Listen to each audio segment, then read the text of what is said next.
We're back, and now for evolution in action.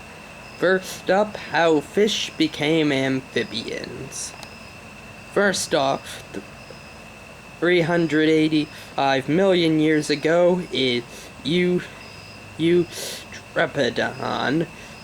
What makes it so unique is that while other fish were breathing through gills, this fish developed the first primitive lungs, meaning that it was similar to today's lungfish, so most likely this was due to oxygen levels getting low, so it could just poke its head out of the water and get a gulp of air. That seems good. And over next in the stage is Tiktaalian. From 10 million years later, Tiktaalian come along. What kind of name's that? It's Native American, because it was discovered in Canada.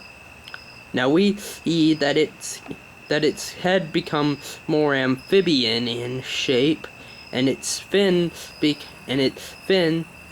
to splay its fin out like legs, and its back fins become leg-like as well, meaning that it could take its first primitive steps onto land. Then finally, Ichthyotega, the result product of the evolution, full amphibian. Now this demonstrates how fish became amphibians. And next up, how reptiles became mammals. We start out between 280 to 265 million years ago with Dimetrodon. Now he may look like something out of the age of the dinosaurs. Well, duh, look at him, he ought to be a dinosaur. Well, actually, it is more likely that it has been proven he has come from the Permian era. And now see that sail on his back? It was used to regulate body temperature, meaning that he is perhaps the first warm-blooded creature to have ever existed. Then we come over here to Thenrodoxodon, 240 million years ago.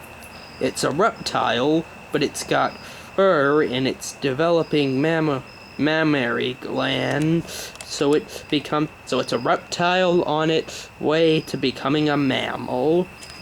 And then over here is Morganic-Udon, from 210 million to 200 million years ago. First full rodent-like mammal. Now next up we've got dinos to birds. Velociraptor.